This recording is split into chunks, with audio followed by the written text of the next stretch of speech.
네, 오늘 우리가 살펴볼 이제 8장은 이제 소녀가 여성으로 자랄 때, 사실 이제 남성 교제를 중심으로 했을 때 그런 내용인데요. 여성의 몸과 또 이제 왜 남자와 여자를 지으셨느냐, 그리고 이성에 대한 어떤 성경적 관점들. 그러니까 이 내용들이 좀 많더라고요. 그래서 그 내용을 좀 더 볼 거고요. 아까도 말씀드렸지만 사실 이제 교제가 같이 나가다가 이제 순서가 바뀌거든요. 남자 거는 소년이 남자로 자랄 때, 그리고 그 다음이 소녀가 여성으로 자랄 때. 이제 여자 교재는 소녀가 여성으로 자랄 때, 그리고 소년이 남자로 자랄 때 이렇게 바뀌는데, 한편으로는 이제 왜 소년은 남자라고 얘기를 하고 소녀는 여자가 아니라 여성으로 얘기했을까, 조금 의아한 점도 들긴 해요. 그리고 이제 좀 내용이 많이 좀 다르더라고요. 그래서 이게 진짜 남자와 여자 교재가 나눠져 있는 게 이런 면에서 또 장점이 있겠구나, 그런 생각들을 했어요. 보시면 이제 7장에서는 소녀가 여성으로 자랄 때, 그러니까 좀 남성 교재를, 남학생용 교재를 중심으로 이야기를 하면, 이제 남학생의 어떤 몸, 그런 성장의 과정에서 배우고 난 다음에 나와 다른 이성에 대해서 가르쳐 주는 장이잖아요. 그래서 소녀에서 여자로 변화하는 시기와 관련해서 뭐 배란이라든지 자궁이라든지 질이라든지 아니면 생리, 이런 거에 대해서 설명이 나와요. 근데 제가 읽으면서 생리에 대한 설명이 너무 좀 짧은 거예요. 특히나 그 뭐랄까, 이제 저의 기억을 돌이켜 보면 제가 이제 중학생 때 아마 학교에서 성교육을 했었던 것 같은데, 남자애들한테는 그냥 여학생이 뭐 생리를 한다, 그것만 끝났고 여학생들은 불러서 따로 교육을 해줬는데, 그때 여학생들이 되게 좀 이제 약간의 우월감, 너 이런 거 모르지? 막 이렇게 이제 놀렸던 그런 기억도 나고, 또 그 당시에 이제 제 기억에서 여자가 생리를 한다, 여학생이 생리를 한다는 거에 대해서 굉장히 좀 뭔가 이상하게 많이 느꼈던 것 같아요. 근데 나중에 이제 대학생 정도 되고 났을 때는 생리를 할 때 이제 많이 힘들어한다, 그리고 마음에 좀 이렇게 감정적으로 힘들어하는 그런 거를 이제 알게 되고, 그래서 이걸 좀 더 배려를 해줘야 되는구나, 그런 생각을 많이 했거든요. 그래서 저는 개인적으로는 이제 소녀가 여성으로 자랄 때, 특별히 생리에 관한 설명에서 이렇게 그 생리를 하는 사람들의 마음의 심경의 변화나, 그리고 그런 면에서 어떻게 배려해주고 뭐 이런 얘기가 나올 줄 알았는데, 그런 얘기가 없고 그냥 좀 너무 간단하게 설명이 넘어가는 듯해서 이상한데. 그리고 이제 여학생 교재를 보니까 아까도 말씀해 주셨던 것처럼 여학생 교재에서는 이 생리와 관련돼서 정말 다양한 설명들을 많이 해주었더라고요. 그래서 여학생들은 진짜 오히려 이 내용을 읽는 게 굉장히 도움이 많이 되겠구나. 그리고 이제 여학생용 교재에서는 그런 마음이 힘든 것, 뭐 생리전 증후군이라든지 그런 여러 가지 부분들을 터치를 하는데, 정작 남학생 교재에서는 그냥 그 표현을 그대로 읽으면, 여기서 생리를 하는 동안 몇 가지 불편한 점들이 있을 거야. 하지만 대부분의 여자들은 그 기간에도 기분이 괜찮다고 느끼고 일상생활을 계속해 나가. 어, 그냥 딱 그렇게 하면 끝이에요. 그래서 이거 아닌데, 되게 이렇게 힘들어하는 거에 대해서 이해해주고 그런 거를 왜 얘기 안 해줄까, 막 그런 좀 아쉬움이 들더라고요. 그리고 이제 이 교재에서 또 하는 것 중에 하나가, 생리는 병이 아니야, 그것은 하나님께서 여자의 몸에 어머니가 될 준비가 되었음을 주기적으로 상기시켜 주시는 거야, 라는 그런 이제 설명이 이렇게 나오거든요. 그래서 이제 저는 사실 지금은 기억이 나진 않아요. 근데 그 당시에 내가 여학생이 생리를 한다라는 그거에 대해서 이렇게 생각하지는 않았던 것 같아요. 그래서 하나님께서 이 아이가 여성이 되게 그렇게 해주시는 거야, 그런 느낌은 전혀 없었고, 뭔가 좀 이렇게 건강하지는 못했던 것 같아요. 그렇다고 뭐 이렇게 뭐 이상한 생각을 했던 거는 아니었던 것 같은데, 굉장히 뭔가 좀 어색하고 말하면 안 될 것 같고 금기 같은 그런 느낌이었거든요. 그런 면에서 이제 남학생들에게도, 그 이제 이성에게도 생리는 이런 거야라고 가르쳐 주는 거는 좀 필요하겠다라는 생각이 들었어요. 그리고 이제 교재에서 또 하나, 여학생 교재에 이런 표현이 나와요. 하나님이 너를 만드셨을 때 내 몸을 계획하신 속도대로 성장하게 될 거야. 서로 다른 건 정상적이야. 그러니까 우리가 지난주에 남학생 교재를 보면서도, 남학생은 누구는 언제 크고 뭐 언제 뭐 키가 그런 차이가 날 때도 있고, 뭐 신체 사이즈가 뭐 이렇게 다르게 있고 막 그런 얘기가 많이 나왔었는데, 여학생들도 그런 이제 성장의 변화에 따라서, 그리고 이제 몸의 신체의 변화에 따라서 그렇게 다를 수 있다, 그런 게 정상적이야라고 이야기를 하는 게 참 중요한 것 같아요. 왜냐면 성장이 서로, 제가 오늘 교회 갔을 때도, 오늘도 이제 그 갑자기 키가 큰 몇 명 남학생들이 있거든요. 그러면은 꼭 느낌이 긴 젓가락들이 걸어 다니는 것 같아요. 이런 표현을 쓰면은 좀 그렇긴 한데, 애들이 갑자기 키가 커져서 저 조그맣고 귀여웠던 애들이 아니 어느새 그 팬데믹 기간 동안에 저렇게 커져서 어른처럼 돼서 저렇게 다닐까? 근데 그런 저의 인식이 이제 어떤 다른 아이들 중에는 왜 나는 저렇게 안 클까? 막 그렇게 생각할 수 있는 아이들도 있을지 않을까라는 생각도 들거든요. 근데 각자 성장하는 속도는 달라. 그리고 실제로 컸을 때 몸의 크기가 다를 수 있어. 뭐 키가 작고 크고 뚱뚱하고 좀 가냘프고 그런 거 전혀 상관없어. 라는 거를 아이들이 아는 게 참 필요하지 않을까라는 생각이 들었어요. 그래서 이제 이 이야기를 하면서 하나님께서 너에게 주신 거야. 계획하신 거야. 그래서 그거를 아는 것, 이해하는 것 참 중요한 것 같고요. 제가 이번에 그 이제 남학생 교재에도 여학생 몸이 나오잖아요. 근데 좀 고민이 되더라고요. 무슨 고민이 됐냐면, 저는 지금 이제 이 교재에서 나오는 그런 교재 그 보면 여자 몸이 그려져 있고 막 그런 게 있잖아요. 근데 아무런 느낌이 없거든요. 아, 그냥 여자 몸이지. 지금의 나는 이렇게 반응을 하는데, 내가 이 그림을 그 나이 때 봤으면 그렇게 생각할 수 있었을까? 라는 생각이 들더라고요. 그러니까 제 경험상 저는 이제 완전 시골이었고 그 당시는 뭐 인터넷도 없었으니까 정보가 아무것도 없었어요. 제가 유일하게 알 수 있는 정보는 그 백과사전. 근데 백과사전도 이런 그림은 안 나오거든요. 그냥 그 여성의 생식기관에 대한 해부도만 나오지.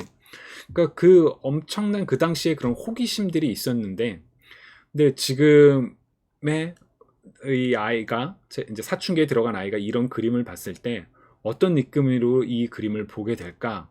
그래서 이런 거를 보여줘도 될까? 막 이런 고민도 마음속에 하나도 있었고, 또 하나는 저와 우리와는 세대가 다른 게 지금은 아이들 검색만 하면 다 볼 수 있잖아요. 그래서 제가 검색해봤어요. 그래서 이제 아예 그 저 뭐죠? 그 익명 브라우저로 해서 나의 그런 거 다 빼고 몇 개 그런 이런 키워드를 넣어서 검색을 해봤는데 너무 적나라하게 나오는 거예요. 그래가지고 아니 애들이 이렇게 몇 개 검색해도 바로바로 알 수 있는 이런 시기에서 아 이런 문제 걸 어떻게 하면 좋을까 막 이런 고민도 되기도 하고, 그래서 이제 구글 세이프 서치도 켜봤거든요. 근데 이제 아예 그 너무 적나라한 단어는 이거 세이프 서치 때문에 가르쳐 나오지 않습니다 라고 나오는데, 다른 단어들은 또 여전히 나오더라고요. 그런 걸 보면서 참 너무나도 이런 것들을 접하기가 쉬운 시대인데 그거를 어떻게 가르쳐야 될까, 또 이 아이에게 이 그림이 어떤 느낌일까, 뭐 여러 가지 좀 복잡한 마음이 있어요. 그래서 이제 아이에게도 이 내용을 그대로 읽게 하면서 얘기를 하게 할 건데, 네, 아이가 어떻게 생각할지 사실 좀 살짝 좀 걱정이 되더라고요. 계속해서 이제 다음으로 넘어가면, 이제 이 교재가 이제 남학생용을 기준으로 했을 때 남자의 몸에 대해서 이렇게 설명하고 여자의 몸은 이렇게 이렇게 되어 있고 또 이렇게 다르게 성장을 해 하고 난 다음에 초점을 맞추는 부분이 바로 창조 목적이에요. 아까 그 여학생을 둔 분께서 이렇게 부모님께서 나눠주셨던 것처럼 이제 그런 뭐 결혼 생활과 그런 얘기가 많이 나오거든요. 그 중에 하나가 이제 먼저 남자와 여자를 만드신 목적. 그러니까 교재에서는 남자들과 경쟁하기 위해서가 아니라 사회에서 특히 결혼 생활 안에서 남자들을 보완하기 위해서 창조하신 거야 라고 이제 얘기를 해요.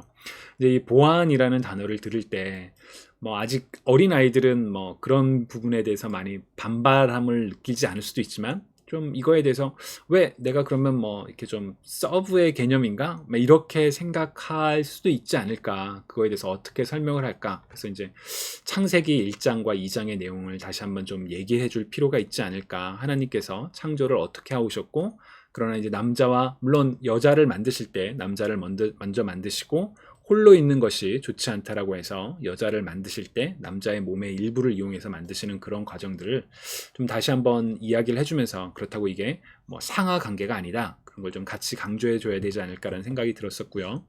그리고 또 하나, 이제 남자와 여자는 서로 끌리도록 만들어졌다.